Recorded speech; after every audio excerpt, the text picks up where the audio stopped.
Hospital, जहाँ लोग जीने की उम्मीद लेके आते हैं, वहीं कुछ लोगों की उम्मीदें रंग लाती है तो कुछ लोगों की उम्मीदें हार जाती है। ऐसी ही कुछ उम्मीद लेके नैना भी इस हॉस्पिटल में आई थी, लेकिन उस बेचारे को क्या पता था कि उसके साथ क्या होने वाला है उस हॉस्पिटल में। गाइस, मैं आप लोगों को इस हॉस्पिटल का नाम तो नहीं बता सकता, लेकिन इतना ज़रूर बता सकता हूँ कि मुंबई की सबसे बड़ी हॉस्पिटल है और बहुत बेस्ट हॉस्पिटल है, जहाँ नैना की लाइफ ऐसे ही यूटर्न लेती है शायद ही कोई इमेजिन कर सकता है। बाय द वे, ये स्टोरी मुझे नैना ने नहीं, उसके भाई मंजीत ने सुनाई है, जो नैना का छोटा भाई है और मेरा फेसबुक फ्रेंड भी है। और ये कहानी सुनने के बाद आप लोगों को भी हॉस्पिटल के नाम से डर लगने वाला है, और अगर आप लोगों को सच में डर से रूबरू होना है तो इस वीडियो को एंड तक देखिए। ये वीडियो स्टार्ट करने से पहले मैं इतना बताना चाहता हूँ, अगर आप लोगों के साथ भी ऐसे कोई क्रीपी और हॉरर इंसिडेंट हुआ है तो आप लोग मुझे इस इंस्टा आईडी पे शेयर कर सकते हैं। So let's start the video.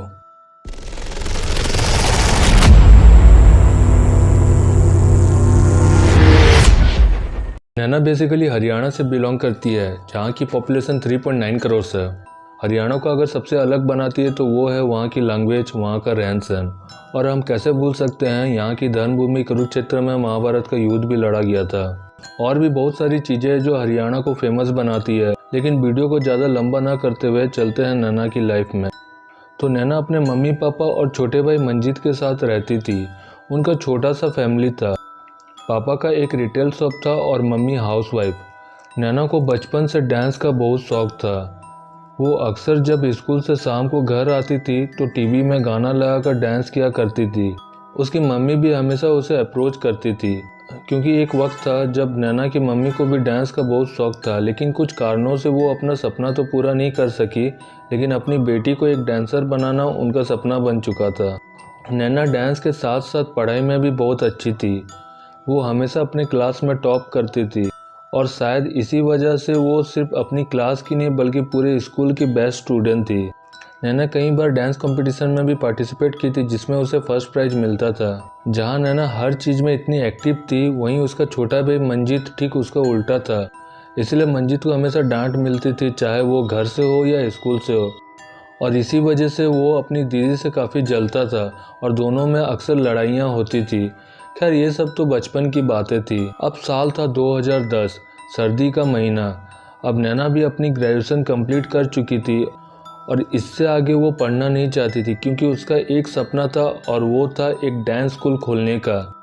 लेकिन वो लोग हरियाणा के जिस कस्बे से थे, वहाँ पे लोग लड़कियों को सिर्फ रसोई घर पर देखना पसंद करते थे।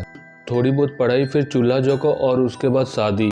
इसलिए नैना पहले से प्लान बना रखी थी कि वो मुंबई जाके एक डांस स्कूल खोलेगी, जिससे उसके घर वाले भी राजी हो गए, क्योंकि मुंबई में नैना की फुआ रहते थे, जिससे नैना को कोई तकलीफ नहीं होने वाली थी। तो नैना निकल पड़ी मुंबई एक नए सफ़र में, बिना कुछ सोचे समझे कि मुंबई में उसके साथ क्या होने वाला था। नैना भी बहुत खुश थी, क्योंकि आज से पहले वो कभी मुंबई गई नहीं थी। वो काफ़ी एक्साइटेड थी। 29 घंटे के सफ़र के बाद फाइनली नैना मुंबई पहुंच चुकी थी। मुंबई के सड़कें, वहाँ की ट्रैफिक, लोगों का भीड़ देख के नैना थोड़ी सी डर गई थी, क्योंकि इससे पहले आज तक उसने ऐसा भीड़ कभी देखा नहीं था। नैना के गांव में जब मेला भी लगता था तो इतनी भीड़ नहीं होती थी जितनी नॉर्मल डेज में मुंबई में होती थी। नैना को उसके फुआ के घर का एड्रेस पता था, इसलिए वो कैब बुक करने जा रही थी, जो कि रोड के उस पार था। नैना ठीक रोड क्रॉस कर रही थी कि तभी अचानक कहीं से एक कार आकर उसे टक्कर मार के चली गई।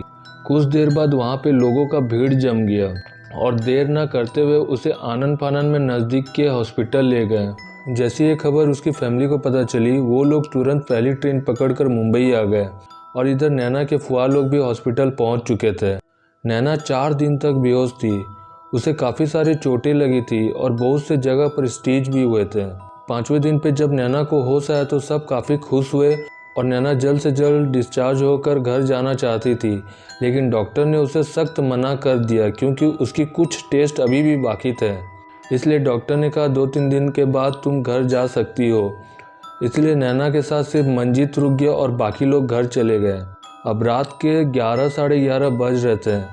नैना जिस वार्ड में थी वो हॉस्पिटल के फर्स्ट फ्लोर पे था। मंजीत भी सो चुका था और बाकी पेशेंट भी, बट नैना को नींद नहीं आ रही थी। वो बेड में लेटी हुई थी, तभी उसे दूर से कोई आता दिखा। अंधेरा होने के कारण कुछ क्लियर दिखाई नहीं दे रहा था।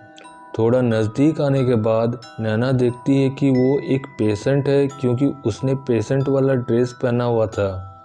उसका चलने का तरीका बेहद ही अजीब था। वो धीरे धीरे घसीट घसीट के चल रहा था।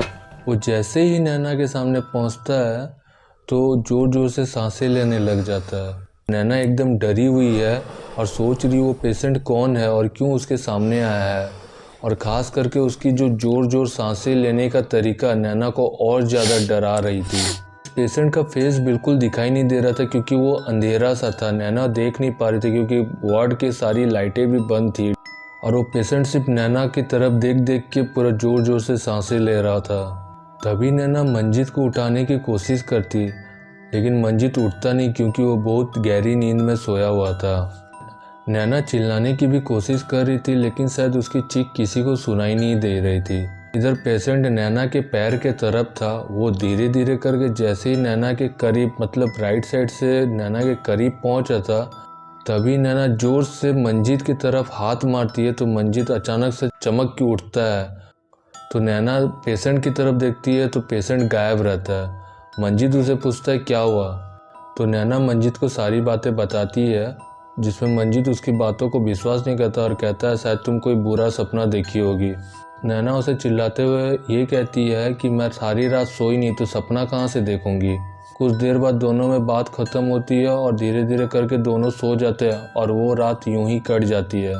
अब नेक्स्ट डे मॉर्निंग जैसे तैसे तो कट जाता है। अब जैसे ही रात होने को आती है, नैना को वही पिछले रात वाला पेशेंट फिर से याद आता है, जिससे नैना फिर से डरती है और मंजीत को सोने के लिए मना करती है। इधर मंजीत भी कोशिश करता है रात के 12-1 बजे तक जगने का, लेकिन लास्ट को उसको नींद आ ही जाती है और नैना अब भी डरी हुई है और उसको नींद नहीं आ रही थी। तभी फिर से अचानक एक चलने की आवाज़ आती है, वही पिछले रात जैसी आवाज़ आती है। नैना डर जाती है कि फिर से शायद वही पेशेंट है, और दूर से देखती है तो एक काला सा परछाई बस उसके तरफ आते हुए दिखता है। धीरे धीरे वो जब सामने आता तो नैना देखती है कि ये फिर से वही पेशेंट है, और सेम उसी तरह वो पेशेंट फिर से धीरे धीरे नैना के पैर के करीब आता है और ज़ोर ज़ोर से सांसें लेने लगता है। और इस बार पेशेंट जैसे ही नैना के करीब पहुंचता है, नैना को एक आवाज़ सुनाई देती है जैसे उसे कह रही है कि यहाँ से चले जाओ। नैना बिल्कुल से घबरा जाती है और डर के मारे अपनी आंखें बंद कर लेती है, और कुछ देर बाद जैसे ही वो आंखें खोलती है तो पेशेंट उसके सामने से गायब रहता है। वो इधर उधर देखती तो कहीं उसको वो पेशेंट ही दिखाई नहीं देता है। वो रात भर यूं ही सोच के काट देती कि आखिर ये पेशेंट कौन है और क्यों बार बार आ रहा है उसके सामने, और ये आवाज़ क्या थी जो उसे सुनाई दी कि यहाँ से चले जाओ। दूसरे दिन जब वो नर्स को पूरी बातें बताती है कि उसके साथ 2 दिन से क्या हो रहा है, तो नर्स एकदम से घबरा जाती है और वहाँ से बिना कुछ जवाब दे चले जाती है। तो नैना सोच नहीं पाती है कि आखिर ये नर्स को क्या हुआ, ये क्यों यहाँ से चली गई डर के। अब तक शाम हो चुकी थी और नैना का आज डिस्चार्ज भी होना था। डिस्चार्ज होने के बाद जब वो अपना वार्ड से निकलते रहती है, वो वार्ड बॉय को उस पेशेंट के बारे बताती है और नर्स के डर से चले जाने वाली बात भी बताती है। तो वार्ड बॉय भी डरा हुआ रहता है। वार्ड बॉय नैना को बताता है वो जिस बेड पे थी कई साल पहले उस बेड पे एक पेशेंट था जिसकी रात को अचानक मौत हो गई थी।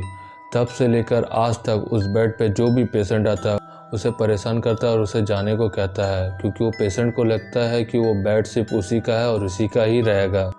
इतना कहते ही वो वार्ड बॉय वहाँ से चला गया और नैना भी अपने फुआ के घर चले गई। उसी दिन रात को नैना जब अपने फुआ के घर में सो रही थी, वो पेशेंट फिर से उसके सपने में आता है और ठीक उसी तरह उसके पैरों के करीब रहता है और ज़ोर ज़ोर से सांसें लेते रहता है, और नैना को फिर से वही आवाज़ें सुनाई देती है जैसे चले जाओ, यहाँ से चले जाओ। नैना डर के उठ जाती है और सोचती है कि आखिर इसके साथ ये क्या हो रहा है, वो पेशेंट क्यों उसे बार बार यहाँ से जाने को कह रहा है। नैना समझ नहीं पाती है, और कुछ दिन वहाँ रुकने के बाद नैना फाइनली हरियाणा आ गई। आज इस बात को 12 साल हो चुके हैं। नैना आज भी मुंबई जाना नहीं चाहती है, उसके फुआ घर। वही नैना जिसका एक दिन ख्वाब था, एक दिन सपना था कि वो मुंबई जाके एक डांस स्कूल खोलेगी, आज उस डर के सामने उसका सपना कुछ नहीं है। आज भी नैना उस बात को भुला नहीं पाई है। तो अगर आप लोग को ये वीडियो अच्छी लगी तो वीडियो को लाइक, कमेंट और शेयर करना ना भूलें और आगे की वीडियोस के लिए चैनल को सब्सक्राइब कर दीजिए। तब तक के लिए goodbye and take care.